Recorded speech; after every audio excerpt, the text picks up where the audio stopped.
We're back with more HGC China, ladies and gentlemen. Sorry for the waiting. All problems should be resolved right now, as our Chinese technicians are normally very quick and very efficient at doing so. We're still in the playoffs phase. We're still waiting for the game number 1 between BTG and TimeFlow. TimeFlow, they just bested RPG. That unfortunately means for RPG, they're out, they're gone, and they will have to go to the Crucible. Yep, where they're going to have to fight their way through whichever team has come up from China's Silver League. Once again, not the ranked Silver League, but that is the name of China's Open Division. Just like their Pro Division, it's not actually gold players. Exactly, it's just the gold club, the gold championship. There we go.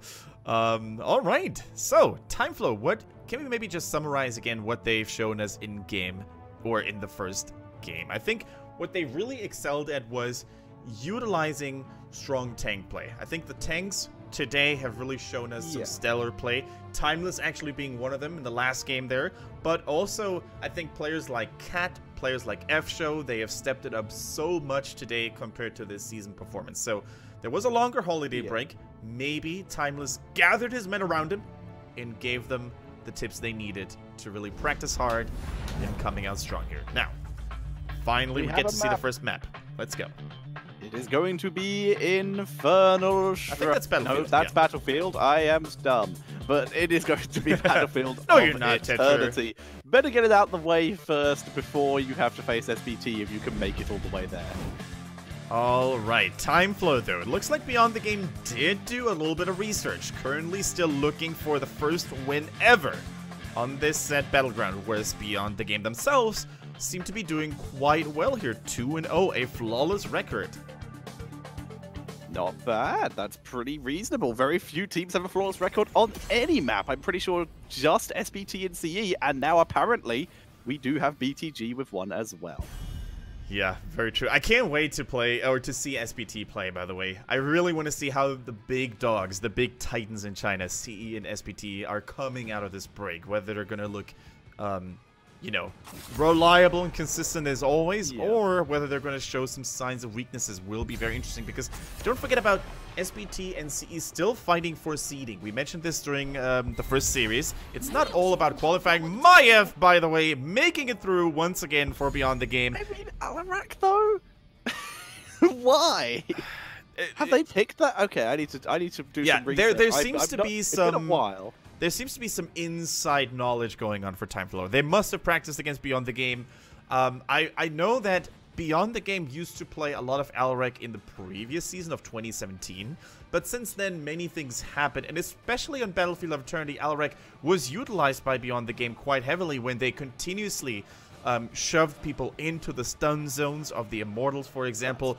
That could be a thing, but A, is it really that dangerous? And B, would Alarak have been a first pick for them? I remain a little skeptical, and letting Maiev slip through like that, they must have a plan. They must have had a plan for this. They're stealing away the Uther, which once again denies armored assault value with the extra armor he provides for Maiev. So that's already a smart move. Okay, so this season, they have played Alarak. Yeah. So it has happened. Have they won with it? Where is it? There it is. No, Beyond the Game, don't get me wrong, Tetris, is definitely a team that utilizes Alarak more than most other teams in China. They played it once. In 2018, yes. But maybe they took a look at last year as well, or maybe they just scrimmed against them and Beyond the Game just re-explored or rediscovered the value of Alarak. Yeah, either way, you've already mentioned, it is still good on this map. Yeah. So it's a fair ban, but like it's a round 2. Yeah. And the garage, of course, also makes a lot of sense, because we mentioned this briefly earlier. When they first entered HGC China 2018, TimeFlow utilized garage and Timeless, most importantly, on that hero to great effect, didn't they? Yeah, so that's a more reasonable ban here, but TimeFlow have given over the Maiev to the enemy team. Banning out the Stukov here, interesting one. Leaving up Rhaegar, a healer with Cleanse, unless they plan on double supporting, which would be very interesting. A Rhaegar-Uther combo is one we almost never see. Yep, so now it looks like Beyond the Game is trying to ban out more protection for the backline. Yeah, remove anything that can counter the Wombo combo, because Maiev is just such a good setup for Wombo combo. You have Mosh Pit, you have Maiev to set up for Mosh Pit, Greymane is just reasonable damage. You can pick a mage to go with it. It's a solid draft from BTG. Right now, it's just that's a winning draft, but there's still plenty of heroes to pick. So how do we actually keep a Maiev in check? Right now, I think TimeFlow is going for a very, very strong route. They rely on crowd control up to this point. Dragon's Arrow later. Uther, of course, with Benediction later on, has a potential double stun. They could even go, as you said, double support with Malfurion, maybe, and silence Maiev, so she can't even use her trait to escape. She can't use her abilities to lock anyone down. It's going to be interesting to see what TimeFlow wants to accomplish here. Yeah, the one thing you should not do against this kind of composition is group. If you are fighting, you need to be very split, which means that each hero you have to pick has to be at least a little bit independent. Right. Which is pretty tough to do, especially when you already have a Hanzo who is not independent. He is going to require Uther. He's strong, though. He is very strong. Assuming he can stay out of range, which is hard when your opponent can teleport, he might do okay. Are you trying to say that Hanzo is not a strong, independent Japanese cyber archer? He's not cyber, though. That's Genji. That is very true. Maybe he's got some influence we don't know about, though. Back to what you were saying, though. You bring up a good point, and that is the battleground. You know, Battlefield of Eternity is not really known to be a battleground where you can split a lot, because sooner or later you're going to have to group in the middle, and you're going to have to team fight for the Immortal. The Blaze, though, is a hero that I love against the Maiev. If she gets a good combo of, go in the bunker, and there we go. But, go ahead. Bunker and Sank, like you were saying there, they are the protection tools, and it's a very strong front line, which basically means if Maiev fails her engage, or if she only engages the tanks, they can maybe work through it. Yeah, and there's also a drawback to the bunker as well, though. So if you jump in the bunker too recklessly, a well-placed Maiev W or an ETC power slide could actually trap people coming out of it. And sometimes, you know, the bunker gives you a false sense of security. And the only thing you have left then all of a sudden is the 25 armor when you're completely getting caught off guard. So I still think the positive outweighs the negative here for bunker, but still you have to be aware that you can't just blindly hop into it against the Maiev or ETC. Yeah, there's nothing more more annoying than a bunker getting dropped, as we called out, the mage and a map. I love this. Solid. More wombo combo potential. Yeah. But there's nothing that sucks more as a Blaze when you drop a bunker, your entire team gets into it and goes, okay, everyone ready to get it? Oh no, and ETC starts mosh pitting on the outside. That's the worst. So here's a really cool little addition here. To the lineup of Beyond the Game, and they have a Jaina. And Jaina, we need to talk about. Jaina has seen an incredible amount of play in China, for the most part. Yeah. She's a real staple, if you will. And I'm just going to fix my clean feed image here real quick, because very kind person in chat noticed me. There we go. Nice. Jaina sits at a 72% win rate this season. 26 wins, 10 losses, and banned 12 times. The only heroes that have been played more than once that are above her are Alarak, which actually makes the ban make a little bit more sense, with 6 wins and 2 losses. Falstad with 25 wins and 8 losses, and Diablo with 2 wins and 0 losses. Yeah, it's crazy, isn't it? Jaina, such a large sample size, and still she continues to do very well. And what's really interesting about Jaina here as well is the fact that we see a little bit of a different playstyle every single time we see her on the battlefield. We see a water elemental style. We see a pure frost bolt build. We've seen Ring of Frost there. It seems to me like there is nothing Jaina can do in China and still get away with it. Well, let's see if she can raise her win rate just that little bit more to maybe catch up, because she used to be the #1 win rate outside of the heroes that were played once, like Chen and Kerrigan, who have been played once in HGC China and have won. But let's see if they can do it. It is going to be BTG looking to shut down the assault and the onslaught of TimeFlow as they both fight to get that one step closer to the Eastern Clash. Now, representing the blue colors, on the left-hand side on Battlefield of Eternity, we see for the very first time Beyond the Game making their entrance here in the playoffs. We threw it on the Malfurion, what a coincidence. 619 on ETC, ZJZ plays Maiev, LLK on Jaina, and Dancing, last but not least, on the Greymane. And on the right, it is TimeFlow with Timeless on Johanna, Cat on Li Ming, 11 on the Hanzo, Atui on the Blaze, and F Show is playing the Uther. Okay, Hanzo. Did we actually mention how good Hanzo is on Battlefield of Eternity with the right talons in his hand? We didn't actually, but Yeah. would you like to explain that to people? I mean, Hanzo, if he goes for scattering arrow talons at 4 and 7, excuse me, you will have tremendous PvE damage. And I'm talking about long distance poke cooldown reduction insanity. It's actually considered to be one of his stronger maps when it comes to that build. And you don't even have to go for the armor reduction because your PvE racing potential is going to be enough already. However, you can still go for that route with the armor reduction, because if you focus more on team fighting, you can also make sure that you're going to get the Immortals simply by out DPSing and out pushing your opponents there. Well, we just saw there Iron Skin value coming in from Johanna, trying to get pulled in by the Umbral Bind. It's a bit of a longer cooldown, and she didn't go for the cooldown reduction on it, so a little bit riskier, went for the health regen instead. But Timeless was able to prevent himself from being put into an unfavorable position. This time, the Maiev goes for the slightly more standard talent of the Nish's Memento. Nice dodge there by CJZ, good to see. But Uther, by the way, also going for a Hammer of the Lightbringer. Yeah, so already they're trying to maximize the number of CC effects available. And with Uther completing Hammer of the Lightbringer, he's actually going to have a cooldown reduction on Hammer of Justice as well, with every basic attack he manages to land. So stunning and keeping Maiev under crowd control is going to be the name of the game here for TimeFlow. Now they're trying this mercenary camp. It's a 4 versus 3. I'm not sure if Beyond the Game wants to commit here. ETC was trying to go for a gank instead.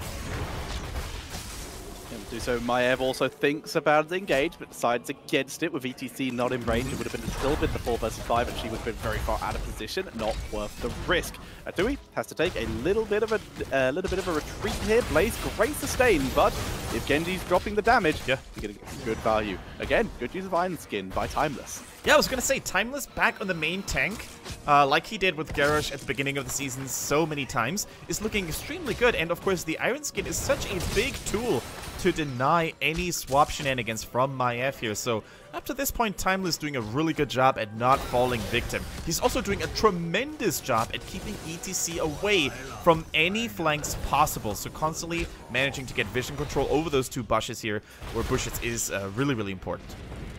Play dance for Maiev. The cocktail, level 1 actually, for the perfect aim coming in for Greymane. We don't see that build as often these days. Lingering Chill and the Arcane Intellect coming in for the Jaina. Okay, so already we see a slight deviation from the standard machine gun Jaina build, if you will, going full Frostbolt on 1, 4, and 7. Going for a more sustained talent approach here, which I currently like, actually. The Arcane Brilliance, as you said, mana regeneration whenever you attack a target that is currently affected by the Frozen Chill trait, and that allows you to stay in the fight much more efficiently, right? Because you don't have to go back, take a healing fountain, etc., etc. Uther with the full auto attack build. Johanna will get pulled in here. She is kind of surrounded. Yeah. Uther drop the heal. Timeless does go down, becoming first blood. But Uther, full auto attack build here, going for that Holy Fire. And everyone considers it just the burning damage. Some people do forget that that damage increases each time you auto-attack a hero for the duration, as long as if you keep attacking, it will reset the duration. So if you are in a team fight where you are all clumped, the enemies all clumped up on you, which with an ETC and a Maiev, they might be, and a Greymane even, that can add up to a lot of damage, assuming Uther can stay alive. So here's what happened. TimeFlow didn't even try to defend this anymore after Timeless fell on the Johanna, because they still had Blaze Steel with a mercenary camp. And despite losing a hero early on, they still managed to get some damage done onto the Blue Immortal now. Atui is in the fight now. He's basically participating for the first time now. It is a 5 versus 5. Now, they're going to have to defend hardcore, TimeFlow that is. They really need to keep BTG at a distance here if they want to maybe have a say in the Immortal race. But Jaina dropping a Frostbolt every here and then. Li Ming is not the only mage who can poke from a great distance, but they're sending Hanzo away. Yeah, Maiev poke is really not to be underestimated either. We see, like you said, Hanzo has been sent away to solo the Immortal himself, but as such, his team cannot defend. Timeless moves in to try and delay, but this Immortal will be going over to Beyond the Game as Timeless is forced back with his team. They're relatively grouped up, so that if there was an engage, they would probably survive.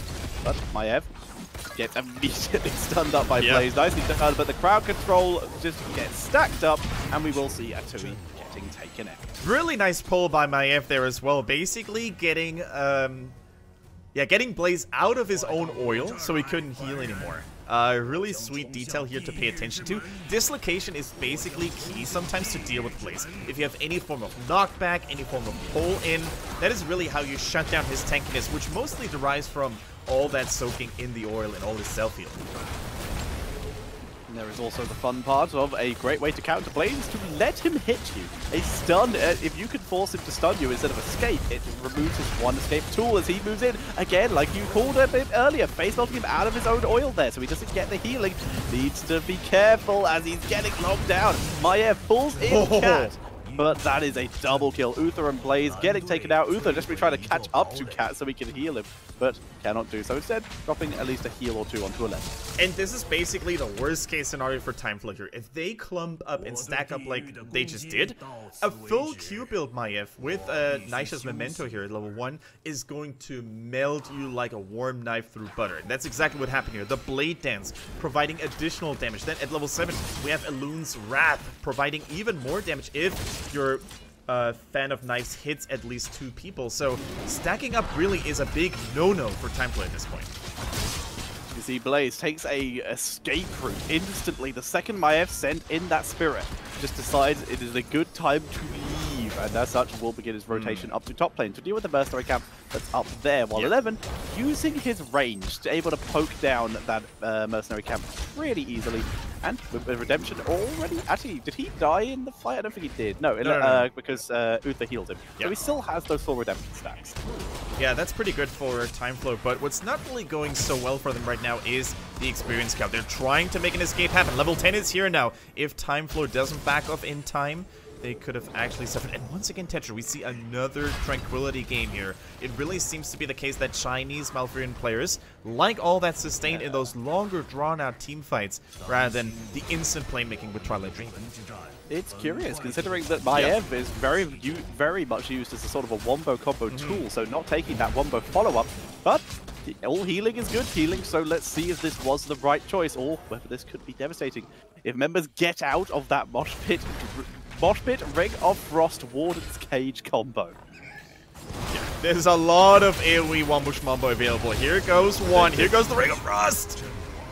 The ETC predicting the teleport from Li Ming perfectly, getting the lockdown, and with Li Ming down, they can actually, if they want to, put a little bit of pressure onto the bot lane. They actually did sanctificate, they actually did Tranquility during that small push into one person. They used everything except for Mosh Pit, in fact, and go for the throat. Exactly. So, not the longest of cooldowns ever. We see Ring of Frost being available in 50. Same goes for Tranquility, almost sharing the exact same cooldown here. So, they should have it available for the next Immortal push, perhaps, if they drag it out a little longer. Actually, if I were beyond the game, I would maybe take the Mercenary Camp to the left-hand side now to basically give a little bit of time on those cooldowns again. But it looks like they want to finish this as quickly as possible. Never mind. What do I know? Yeah, we're going to see BTG backing off here. The entire team of TimeFlow have showed up with heroics. That's a fairly reasonable time to give up on the push and just poke it from a distance. They're in fact even going to soak a little bit of bot lane XP. I actually thought TimeFlow were going to try to steal that Merc camp there, but they were scouting it because they thought the opponents would be doing it. But no, they can go bot lane first and are now going to take the Merc camp. It will get scouted by Timeless.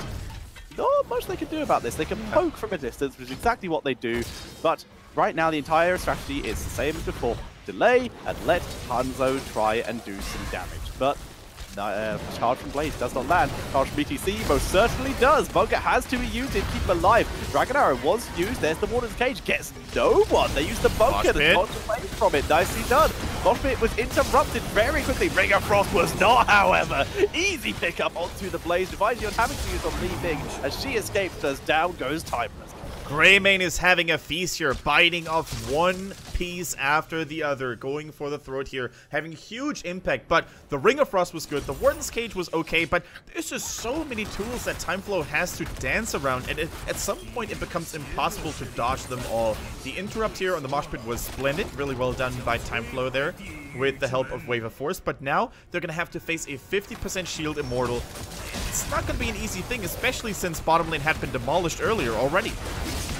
Yeah, it's heading straight onto the tier 2s with, like you said, a pretty decent shield left on it, even after the initial poke's force that TimeFlow do offer, which is not bad. HGC moving, trying to get a 2E. Bunker is used. That will allow him to escape here. Uther turning it round as well. It's a big, aggressive raided. But this time, TimeFlow are surviving. The problem is, though, with that pressure, oh, that's bad. Pulling into the Jada Blizzard there, and they pick up the kill onto a 2E once again.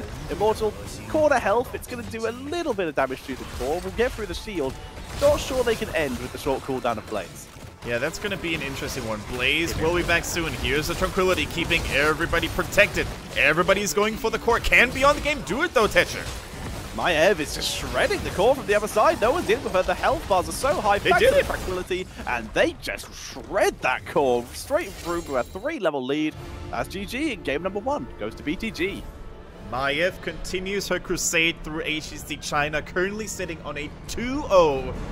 And it looks like TimeFlow, they basically had to taste a bit of their own medicine here. They used Maev successfully against RPG earlier, but now they had to feel the wrath of the Warden, and it looks to me like this hero will potentially be the most impactful one in this playoff stage. Yeah, it's certainly